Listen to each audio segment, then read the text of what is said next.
This is the Seton Rivals podcast. Yes, year 13 football season is here. We love it. This is the fall season where we come at you each and every week. And yes, we get after it. And you know who else got after it? All 8 teams on the podcast. And you know what? All 8 teams were winners. Only one team actually even played a home game. That shows how talented the Seton Rivals teams are.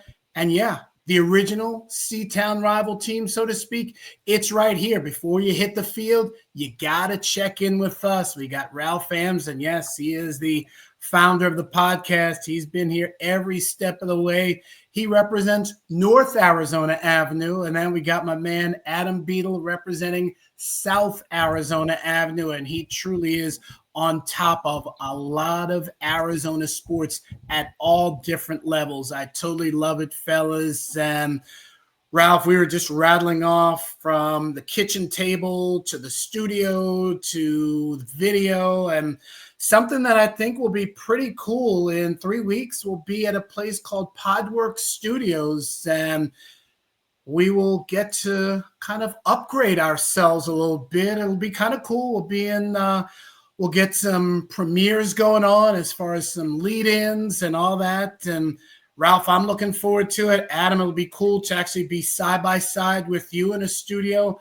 Ralph, I'll kind of start with you about just the growth of everything and what you're up to these days, because you're truly living high school sports. You've got a couple of sons who play the game as well as watching everything that goes on in AZ. Yeah, my Thursdays and Fridays are pretty wild. I go to a junior varsity football game and then come home and watch the Thursday night productions. Great games on Thursday night this year in Arizona high school football. Sometimes you can throw a college game on top of that, as I do a lot of stuff with college football as well. And then Friday, same deal. I go to a varsity football game out here in North Carolina, and I leave usually about mid-fourth quarter and head home. And I got like a little 4-screen setup where I'm watching games on YouTube, watching games on NFHS. And I got to say, I love the White Mountains. They do it best. They got the 106.7 iTalk. Yep. They got Floyd. What's his name? Simmons. Floyd Simmons. Oh, my gosh. Mm-hmm. The broadcasts they do out of the White Mountains are so clear and so reliable. And so I get to know a lot of, like, I'm like a legit snowflake football fan at this point. And you know, I got to catch that Round Valley Seton game. But NFHS has gotten a lot better, and then I'll throw the app on as well. So I'll have 3 YouTube games, 1 NFHS game, and then the 1580 broadcast all at the same time. Once that wraps up, I'll take about an hour to go back, read everybody's tweets, retweet some people, and then we'll fire up the spaces. And this last week we went until 4 a.m. just talking ball, and it was so much fun. Adam was in there for that, and Jacob Saliga, and we 3A all the way through 6A, showed a bunch of love to a bunch of different people, and it's kind of a crash course in Arizona high school football every Friday night, but it kind of keeps you prepared for what's coming next, and doing stuff like that is why I don't know. I think you were up there with me, Adam, but why we went 8-2 in the Arizona Varsity Pick'em contest this last week, because we're just bathing in high school football all the time. Yeah, I think I went 7-3, and I think it's because the Trivium just barely beat Chandler Prep.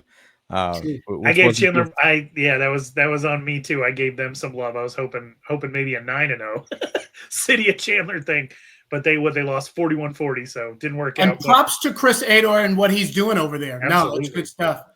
But Adam, you had a busy week. Thursday, Friday, Saturday. Actually saw you twice. Once in the morning, and then in the evening over at Mountain America Stadium. You and I actually were both wearing the same color shirt. You didn't necessarily get to see me, but we were both wearing that same light pink. We both stood out doing our respective thing. But in the end, that was the climax of a really fun football weekend. You had some Arizona high school guys doing things at the college level in all types of conferences, my man. Yeah, I mean, Thursday, Friday, Saturday, I don't exactly get a ton of sleep, but, it's worth it. And, obviously love being in the Friday spaces. I think that really, I love sitting in there because I sit there listen to everybody else talk about where I was at, and the whole time I'm just drawing down notes. And it's a great way, as Ralph said, a kind of a crash course to just kind of get to what's going on. And so many great games this last week. I was at Gilbert and Desert Ridge. It was cool seeing the Tigers beating Desert Ridge for the first time since 2006.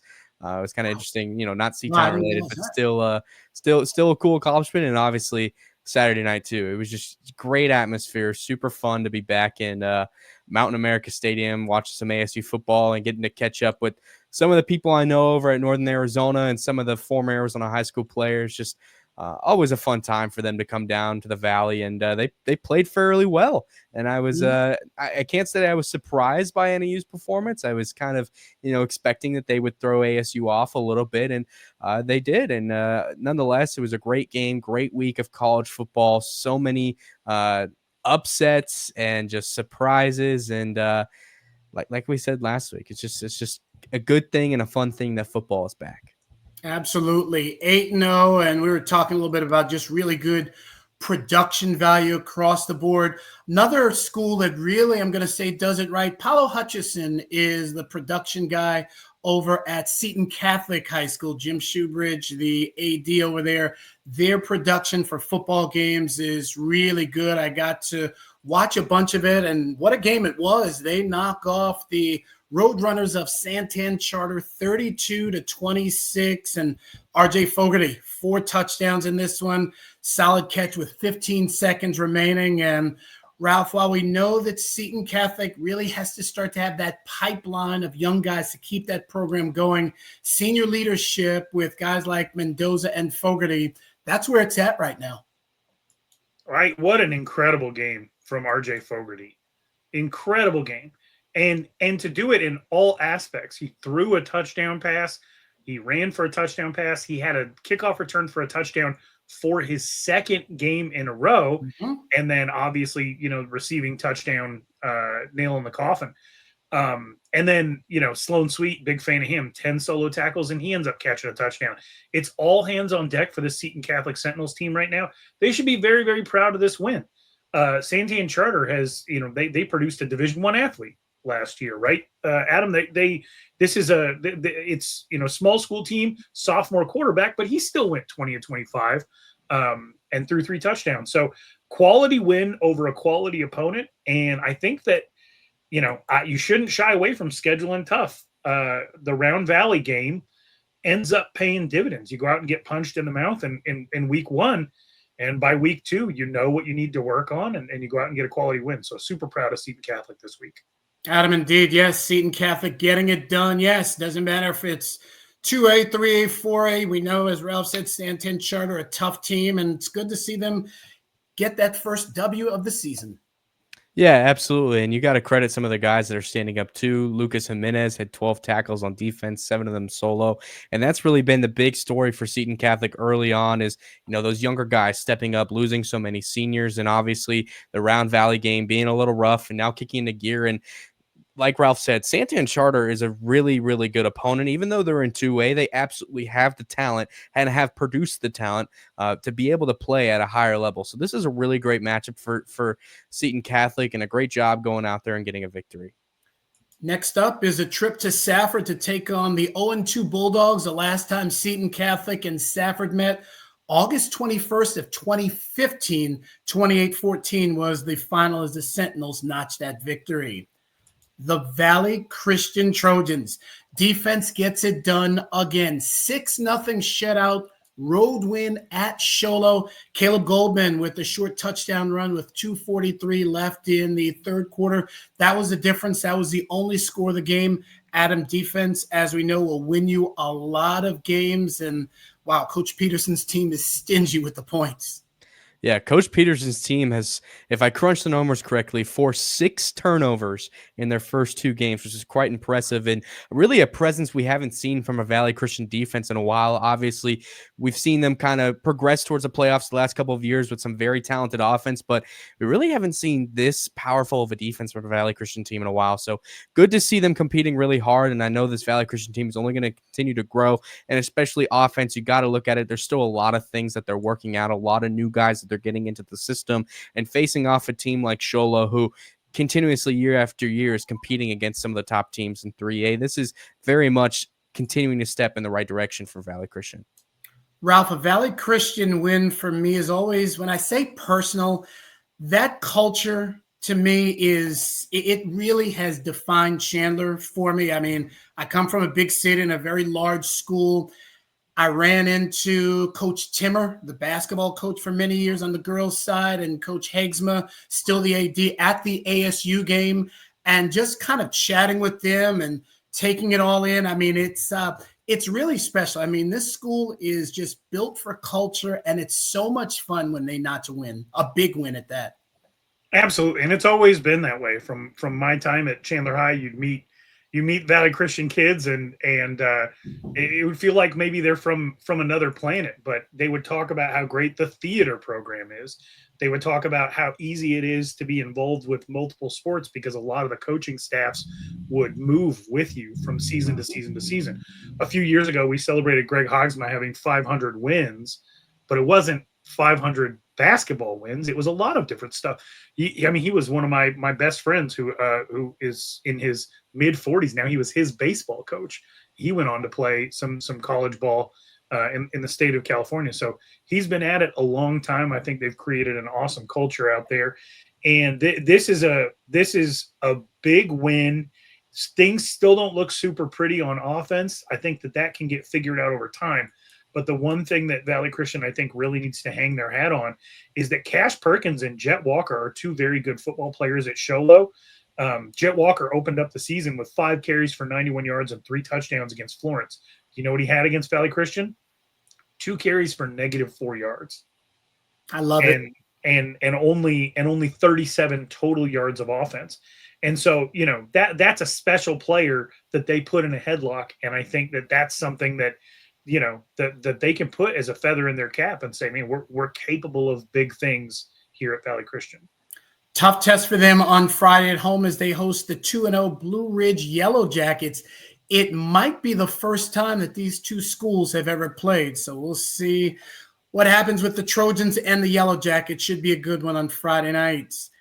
The Arizona College Prep Knights. They go up to Flagstaff, and Derek Zellner and crew, they get the win in their first ever 5A matchup, 35-6. They blow out Willow Canyon on Saturday over at the NAU Skydome. Senior quarterback Evan Heinrich, he passes for a pair of touchdown passes, rushes for another. Ralph, I don't care who the opponent is. If you score 35 points in your debut game at the 5A level, that's cause for a celebration. Ashton Sanchez, he can celebrate as well. He brought a kickoff return back to the house. Just really feeling good about the Knights. I agree, and I'm looking up a text right now that I got because I wanna be accurate about this. Derek Zellner, first ACP coach to win his debut. First one. Wow. And they obviously don't have the longest history. Right, sure. The two coaches before this one were very, very well respected and did a great job elevating that school. And so this is just another step in the right direction.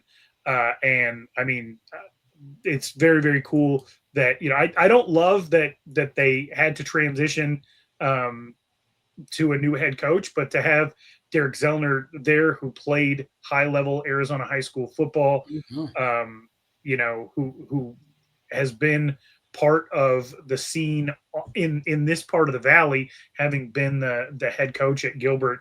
I think that's probably as smooth as a transition as you can get, and then to go out and get a blowout win, that's massive. And Heinrich's streak of his touchdown to interception ratio just is at another all-time high for his career.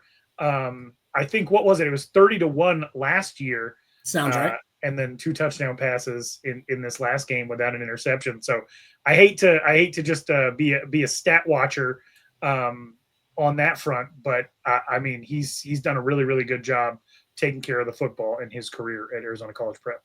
Absolutely. Adam, you and I have talked about this step up to 5A. I mean, they're going to be challenged. That's for sure. They're certainly going to be challenged this week, but it's nice for Zellner to get that first win. All of the coaches, 3 new coaches, they all get that supposed monkey off their back. They can concentrate on moving forward. And I like the fact that they gave up just 6 points, because I think it was some question marks about the defense. I mean, it's a long season, but hey, you give up 6 in the opener, that's fine.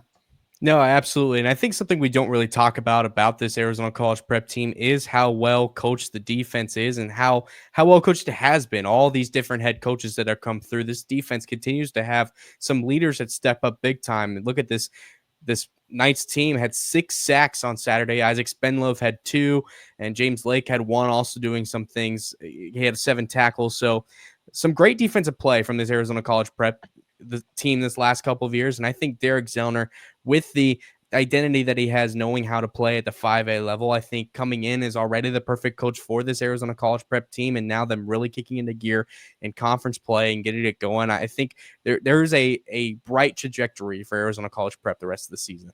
I definitely agree. This week will be tough. It'll be the first ever meeting between ACP and Desert Mountain. The Wolves come to town. Very tough matchup. That'll be the game that I'll head over to and check out what hopefully is a competitive game. We know that a lot is expected from Desert Mountain. Let's see what ACP can bring to the table.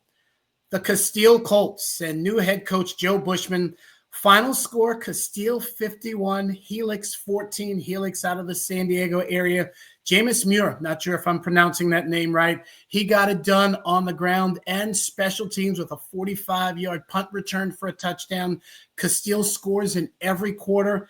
Adam, certainly a nice trip home from Southern California for the Casteel Colts. And the one thing that I have a feeling, regardless of the wins and losses, and hopefully it's more wins, I think Casteel is going to be well prepared in every game. That's what Joe Bushman, to me, that's what he strikes me as, a guy who is going to make sure that his team is prepared for every contest.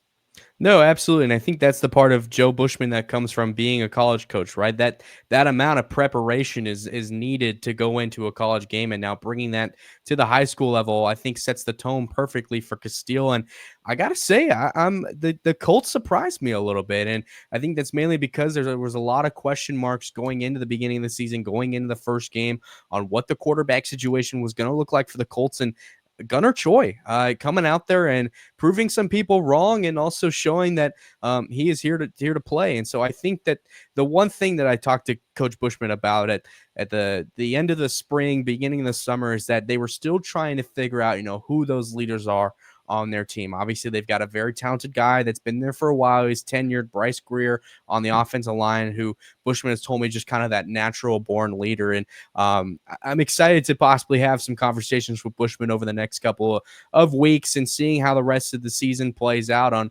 how much some of the guys on his team have stepped up. But it's obvious that whatever has transpired between the beginning of June and now going into the beginning of the season has really been evident as Casteel comes out and gets a big win. And I think something that will continue to help them grow is playing this next out-of-state opponent. You start the year against 2 out-of-state teams. It's something we don't normally see in the state of Arizona.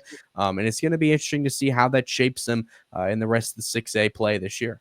Kind of weird in the sense that his first win as an Arizona high school coach comes in California. So yeah. See. Ralph, question for you.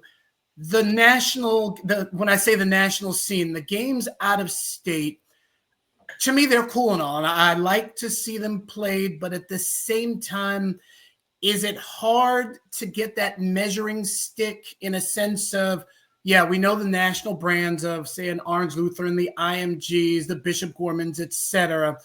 But is it hard to kind of get that measuring stick against, let's say, a school like a Helix, or when a ACP plays a non-brand? Obviously, last year we knew that Indiana, the school that they played, was top-notch. But I just find it sometimes tough to figure out, okay, was this a good game or was it not as good as they would have liked to? Yeah, and it's tough when it's in the beginning of the season because you don't have a lot to compare it to. Helix, this was their second game of the season, and they threw for 250 yards in their first game, but with a really low completion percentage. And against Casteel, they had a really, really low completion percentage. But I think you can gauge a couple of things, and that's that Casteel was in a position to make plays defensively. If you take away Helix's 3 biggest plays on offense, a 33-yard run from their quarterback, a 19-yard run from one of their sophomore running backs, and a 51-yard catch from senior Jake Williams. If you take away those 3 plays, then you're talking about Casteel giving up 58 yards of offense, 56 yards of offense total in the other 50 plays that Helix ran. Multiple interceptions in this game, multiple tackles for a loss in the backfield in Helix's running game, which is not very good right now. This is not Reggie Bush's Helix.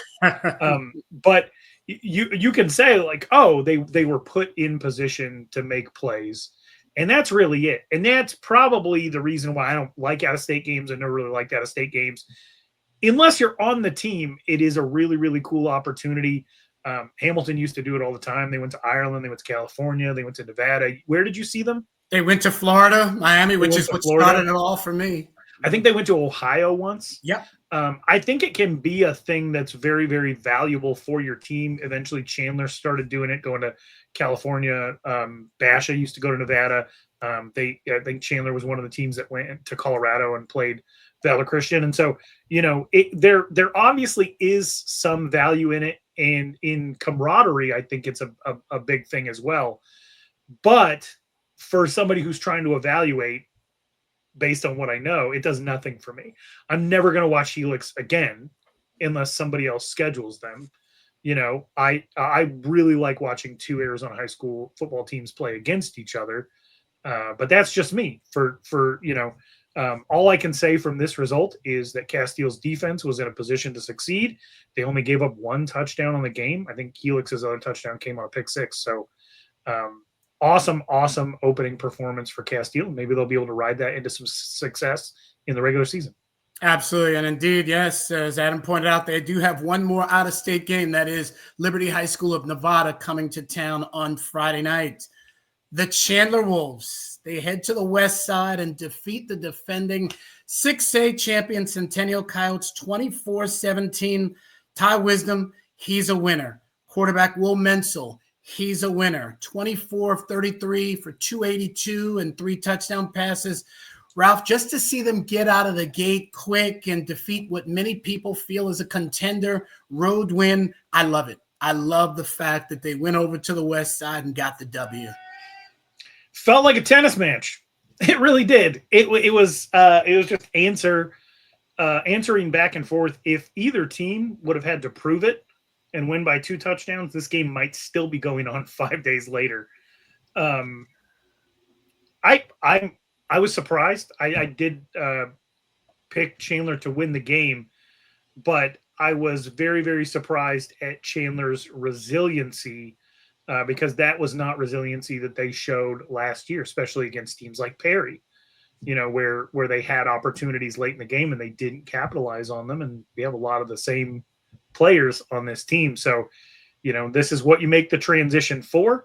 This is why I can't say the head coach gets paid the big bucks, but this is why he gets the notoriety. This is why we're talking about him on a podcast, is because coaching decisions with the personnel that you're given can really ultimately affect the outcome. And Menzel was nails down the stretch. They don't win that game without him, and they have a long, illustrious history of great quarterback play, and that's the type of stuff that gets you on the sideline banners next to Jacob Conover and Bryce Perkins and Brett Hundley. So fantastic performance, way to stick it out in the second half of the game when you needed to pick your defense up because they did so much in that first half. The offense coming in the second half and upholding their end of the bargain was huge. So complete team victory for Chandler. Congratulations to Ty Wisdom. Adam, tell me about some of the weapons that Menzel has and who's some of the stars we can see over the course of the season, because so much is made about Menzel and well-deserved, absolutely. But this is, as Ralph said, this is going to be a team. This is going to be a complete team, and we're going to see various guys on various weeks get the job done collectively. Yeah, absolutely. I think one of the guys we've talked about in the past, just because of how shifty he is, Skylar Armida had 3 receptions for 30 yards. This is one of the quickest, shiftiest wide receivers we have in the state of Arizona. Obviously, you've got a highly recruited 27 wide receiver slash defensive back hybrid and Jai Jones, who had 3 receptions for 22 yards. And then I think one of the players we're going to end up talking about that is one of the more under-recruited wide receivers on this Chandler team and also in the 2027 class is the guy who caught the game-winning touchdown for the Wolves, Maxwell Sprott. He had 8 receptions for 93 yards. So many other weapons too, like Caden Gray, Jordan Taylor, Ian Kupu, who even got in there receiving. There's so many different weapons. I think the thing I watched from taking away from this Chandler game is, yes, they did win. They collectively as a team, I think there, however, was still some things that they needed to clean up and fix before they move on to the rest of the season. And there still really is no true answer to where this running game is going to come from Chandler. For me, that's the biggest question mark still about this Wolves team. They had 8 different guys carrying the ball, 8 players that got some sort of rushing production. So it's going to be interesting how they play out the rest of that. And looking just a little bit on the defensive side of the ball, some players came out that performed as we expected them to. Obviously, Jacob Nager, Iona Kupu, and another guy, too, I thought that sticked out as well, was Austin Rees, the junior. So still some things to see from Chandler, but you go out and play against a great Centennial team. You learn a lot about your team, and excited to see how Chandler develops as they continue on the rest of the season. Absolutely. Good stuff out of the Chandler Wolves, and we will slide over to the Perry Pumas. They start the season off right with a 34-30 road win at Boudler Creek. They just outmuscled the Jaguars. Vaughn Patterson, you want senior leadership? You got senior leadership, 127 yards on the ground.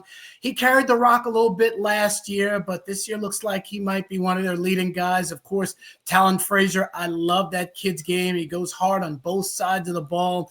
He rushed for 3 touchdowns. Adam, I'll say I prefer the Perry defense not allow 30 points per game, but also Boudler Creek, they hung with Hamilton last year, so maybe it's a CUSD thing.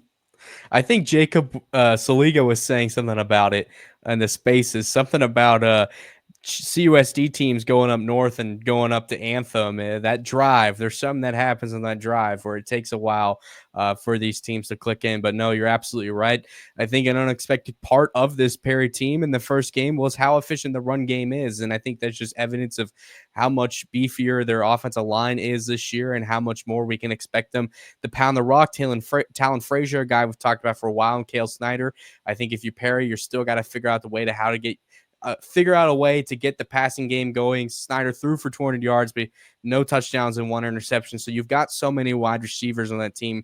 Only four of them caught passes on Friday. So I think for the Pumas, figuring out how you can continue to utilize Cale Snyder, his abilities, and get your receivers open. And yes, the defense as well. 30 points, obviously not what you would want. And I think, Ralph, correct me if I'm wrong, there were 5 lead changes in the fourth quarter. Oh, you're muted, Ralph. I was trying to not throw a fit about a certain player on Boudler Creek, but we'll get to that in a minute. There were 5 lead changes in this game. Wow. In the second half alone. It was insane. Yeah, Perry really took it to the limit, just like Hamilton did. Boudler Creek played Casteel tough last year as well. I will say this about this Boudler Creek team.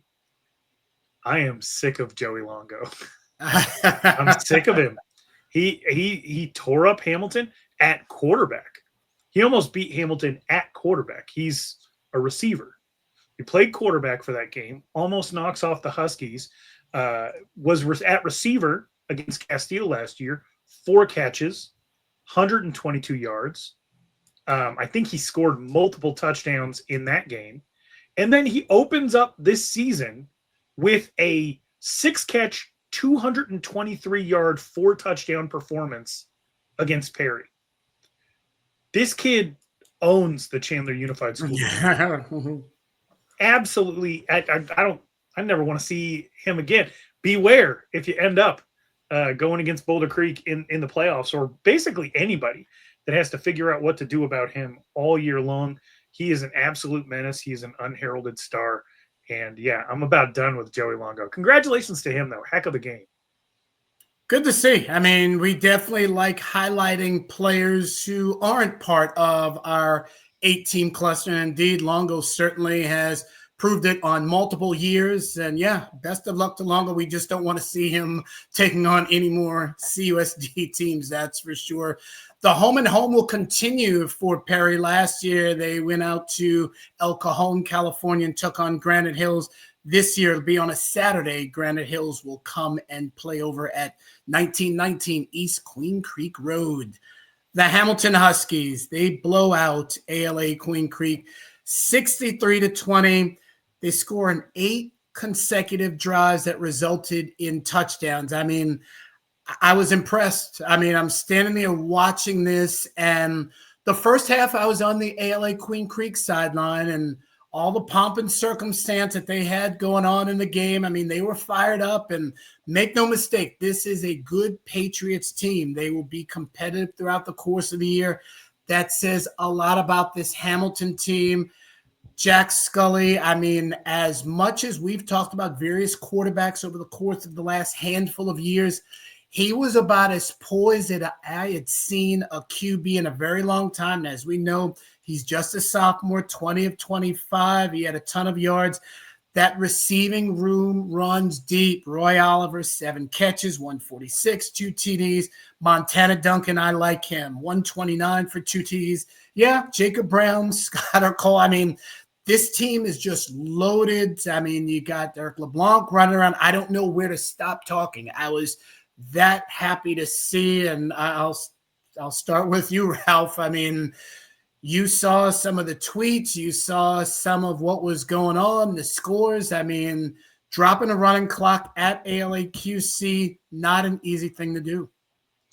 That was the most I've ever seen you tweet during a game.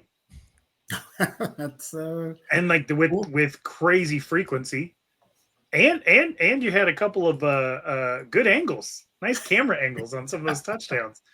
That was nice. But, I mean, gosh, when's the last time you went to a game where over 80 points were scored? Right. Well, that's true. It's very true.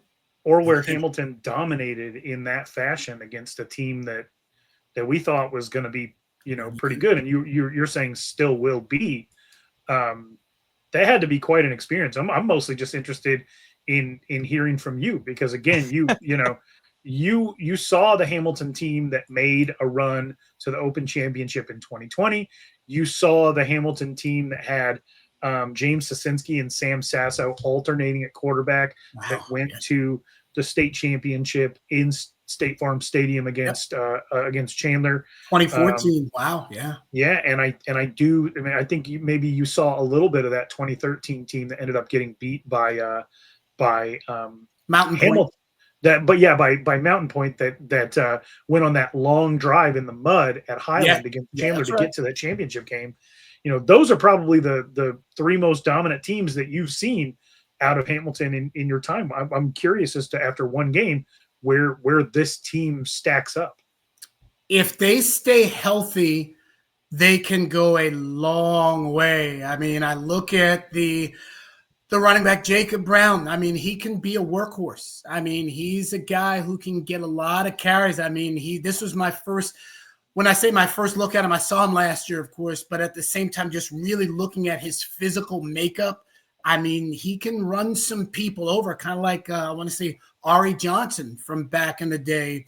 I look at their line, they get that push, and then you look at Skylar Cole, who broke off for a 75-yard TD. I mean, they can run the rock. They really can, and that was always the signature of so many of those good Hamilton teams. And then you get into that receiving core. Let's remember, Roy Oliver has a younger brother, Roman Oliver, who's a freshman who caught a couple of passes. You mix in Duncan. There's a lot of guys who can do some damage. Smart team also. I mean, you didn't see a bunch of penalties. Yeah, second half, when you're up by 40, 45, guys are going to just kind of be like days ago. They're 15 and 16-year-olds. But I was impressed with Scully. I really was. I mean, he's He's in control. He looked every bit of the part. He acted the part. I mean, a true leader. This could be one of their better teams. This team, I mean, because they went to the open semis last year without a lot of domination. I mean, they won some big games, but again, this was week 1, but blowing out what many feel is going to be a 6A playoff team, and I think ALA Queen Creek will be. I was just really, like, I don't want to say surprised, but just impressed to sit back and say, wow, look at them just steamroll down the field at will. Adam, your school's a powerhouse, my man. Adam, before you start, check out these. I want to throw 2 stats at you that are just absolutely insane. 15.5 yards per play for Hamilton. 1.7 points per play. That's not bad. That's pretty legit. I'm looking off to my screen right now because I'm just again in awe at Jack Scully's stat line: 20 for 25, 372, 80% completion percentage, and 5 touchdowns. I'm trying. I had a thought that what was the last? When was you want to see if Tyler Shuck ever threw for that many? I'm looking at Tyler Shuck's stats right now, and I don't believe that there was ever a game in Tyler Shuck's career. And I say this because I've spoken to so many staff members on Hamilton's staff, so many and staff members and players and coaches and people that just spend a lot of time around the Hamilton program. And the thing that I've heard day one from when this kid came into the program, even before he tore his ACL, when he was just an 8th grader playing on Hamilton's AZ87 team, is that there was one player that Jax reminded them a lot of, and that was Tyler Shuck.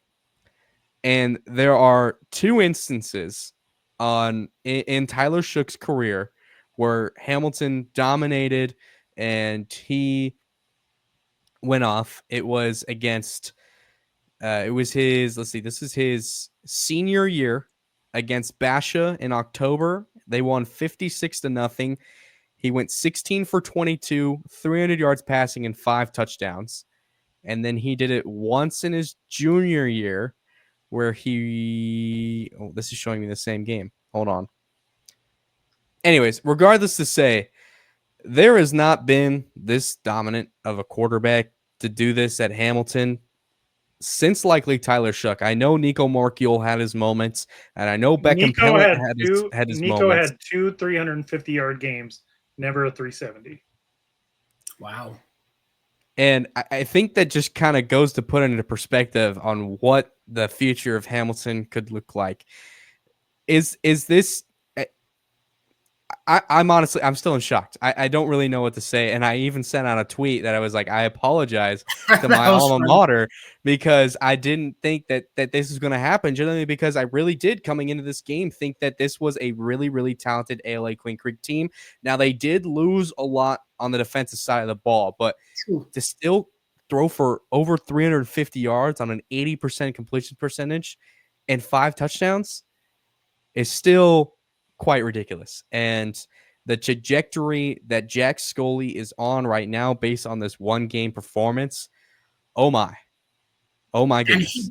And he just looked so comfortable. I think that's the thing. Even if he had thrown for 275, 100 yards less, I still would have said, hey, this kid has something special. I mean, he just looks very smooth back there. I mean, and I think that's the most surprising part, because we've talked about all the storylines. We've talked about Jax being the first sophomore opening day starting quarterback in Hamilton history. We've talked about Jax coming off a season-ending ACL injury. I would think that as a high school student going into my first varsity start ever, that I would kind of be freaking out a bit, considering, hey, I'm coming off a brutal injury that I've had to deal with, and B, I'm just a young kid that's being thrown into the ropes. And Jax made it look like it was the simplest thing on the planet, going in and playing against an open division semifinal team and handling them with ease. Yeah, he did. Great point. Adam, great point about his injury and the fact that he's just a kid. If you're 16 and you've lost a year to injury, 10, 12 months to injury, the rehab, all of it, Like people think like, oh, you're young, you're resilient, you'll get over it. But at the end of the day, once you've recovered from that injury, that's 7% of your entire life that you spent rehabbing an injury. It actually encompasses a large fraction of your existence on Earth. If you spent 7% of your time doing anything, you're probably pretty good at it. Whether if it was like piano or learning a foreign language or whatever, like he spent 7% of his life on this planet rehabbing a knee injury. That's devastating. Mentally, that's tough to come back from. So for Brett to say, he's so comfortable out there, that's a lot of mental fortitude. He's probably got really good people around him as well. And to live, and I think it also to live in the world that we live in today, where it's kind of that thing where, any time off is kind of, falling behind a little bit. For him to rehab, stay on top of it, and to get to where he is, I think it's absolutely incredible. And I think what we're going to see with Hamilton is, and we said it when Coach Dixon got hired, the numbers are going to come back. They're going to be consistently deep. I mean, you're not going to see, kids are always going to transfer, et cetera. But the fact that he's won a championship for Hamilton, he can look those kids in the eye and say, I wore the jersey that you guys are wearing. That means something, and kids are going to want to stay in that program and be that next man up. So, I think we're going to start to see deeper rosters for the Huskies, which always bodes well. When you bring 85, 90 kids or however many Hamilton has, I think that just bodes well. You want to be deep at the 6A level. You got to have your stars, of course, but Hamilton getting back to the big roster numbers, I think is very, very good for the kids over at 3700 South Arizona Avenue. They'll take on Sandra Day O'Connor this week. The last time those two teams met, August 22nd, 2014. That was a season opener. It was a 43-7 win. Ralph, Kyler Burke in that game had 7 catches for 143 yards and a score. So yeah, we're dropping back 11 years. And as we say, last but certainly not least, the Basha Bears, they beat up on the Brophy Broncos 42-6, 4th straight time that they've defeated that Brophy team. Adam, what are you seeing from this Basha team? It's just they got numbers, they got talent, they got depth, they got it all right now. Yeah, I think obviously we know what their capabilities are on offense with the guys that they have on their offensive line, and obviously the guys they have in the backfield too. Again, Joshua Gaines, another kid who just continues to surprise people every single game he plays. Obviously, special teams as well too. We talked last week about Trey Knox, and look at him going out this week and absolutely dominating on special teams. He won the Fiesta Bowl Player of the Game, got that cool belt. I think a part of Basha that nobody has really talked about from their win is how truly well this defense played. You force Case Vandenbosch to throw 2 interceptions, and you hold Brophy's rush game to only 19 yards. Wow. 19 yards for a Brophy team that usually has a pretty good run game and had a pretty good run game last year. And they have a really skilled running back in Harrison Chambers who came back this season. He had 7 carries for 7 yards, which means Basha's defensive line limited him to 1 yard a carry. So if you ask me, I think that's the biggest takeaway, because for me, that was the biggest question mark going into this season about Basha, is how well would their defensive line perform. And I think they well exceeded expectations. Obviously, the scoreboard reflects that as well. I think I said this on the radio show in the spaces. I'm shocked by the score in this game, but I'm not surprised by how dominant Basha was. That's fair. That's fair. And Ralph, as I look at my tentative schedule, it's always subject to change. The only time I think I may see Basha during the regular season is when they host Hamilton on October 24. Otherwise, I don't want to say I don't need to see them, because I root for Basha. I want to see them do as well. But there's so many other storylines out there. I think Basha is going to speak for themselves. Yeah, they're good. I think I told you guys, I love Jason Jewell. I love this Brophy program. I think they're going to be highly successful. That was not 2 teams on equal footing. And could they get there? Sure. But the thing about this Basha team is that everybody who is supposed to contribute is contributing. It's not just, and then this is not a comment on Brophy. I realize I kind of set it up that way, but it's not just there's 5 or 6 guys that you expect to go out and have star performances. Like if you look at,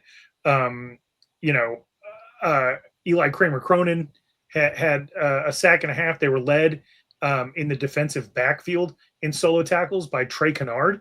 It's good to see him back and balling out. Mark Dewerson had 13 tackles combined. Caden Williams got in the backfield. Everybody's doing a little bit of something. And then, of course, you expect, Knox to make a difference. And he had the special teams game of the century in this. And then, offensively, I told you, Brophy's good, but Basha's running back is the size of all those good linebackers.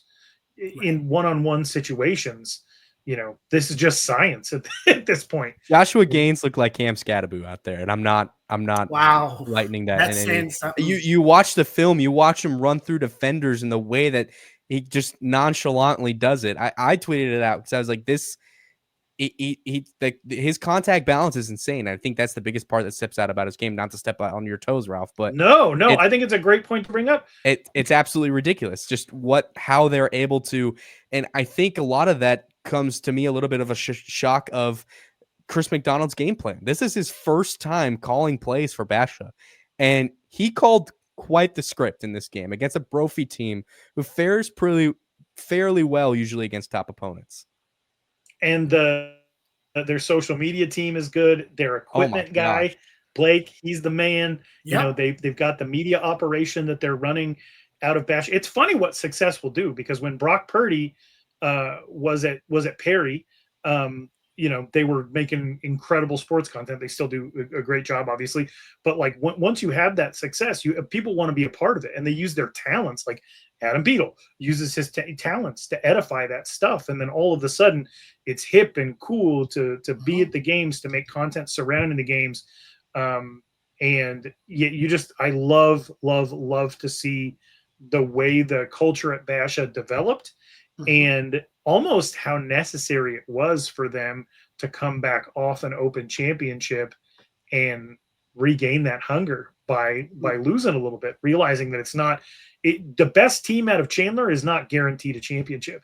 And I love that Adam Beadle brought up the multiple running back situation, because you think about some of the really dominant teams in the state of Arizona, namely out of Centennial High School, and the success that they had being able to roll more than one running back out there that was, if not a Division I talent, a high school football star. I remember Centennial when they, took on Williamsfield in the state championship, the Trey Bug team for Williamsfield.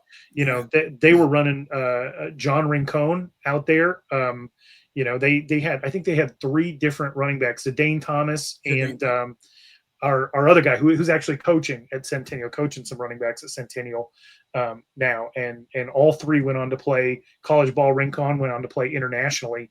And when you have that type of talent, when there's no vacation and every carry is from somebody with fresh legs, gosh, that's brutal. And so Basha is not that they have the reputation of being finesse, but they get beat sometimes by teams that are more physical than them and also game plan at a very high level. So they got to go out there and they got to be bullies while at the same time having great offensive weapons and a decluttered offense that a lot of the guys that have been on this team are used to really, really high level concepts. And so, to get Basha to the point where people don't necessarily think of them as a finesse team, Right. But that they can go out and they can run through your face, like Marshawn Lynch says, just adds a whole nother dimension of scary to this team. And after watching Basha and watching Liberty, I think it's probably a coin flip as to who's the number 1 team in the state. Absolutely. No, it's which team gets my vote. Obviously, I'm an East Side and CUSD guy all the way, but no, indeed, it's Basha's certainly holding up their side of the bargain, and Hamilton is certainly right there. Basha actually has Orange Lutheran coming in on, I believe that is Friday night, so we'll we'll see what they do there. We're talking about out-of-state games. This is a different type of measuring stick. But, yeah, I think we can expect to see Basha go a long way for all of the reasons that you guys said. I think, Ralph, you mentioned some of the teams that have, had success in Chandler teams that have run two running backs in the backfield.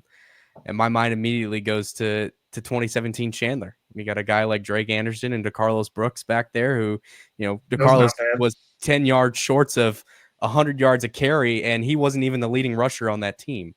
True. And I think just with the power they have, it certainly flashes. That's just kind of what it reminded me of off the spot. No, it's good stuff. No, I think we got some really, really good, I'm going to say championship caliber teams on this podcast. That's for sure. And yes, we are a championship caliber team. He's Adam Beadle. He's Ralph Amsden. I'm Brett Quintyne. Hey, we will be back next week, but don't forget Podwork Studios. We'll be there in 3 weeks, but we will keep you abreast on all of the good changes. In the meantime, have a great week. We'll see you guys on the field.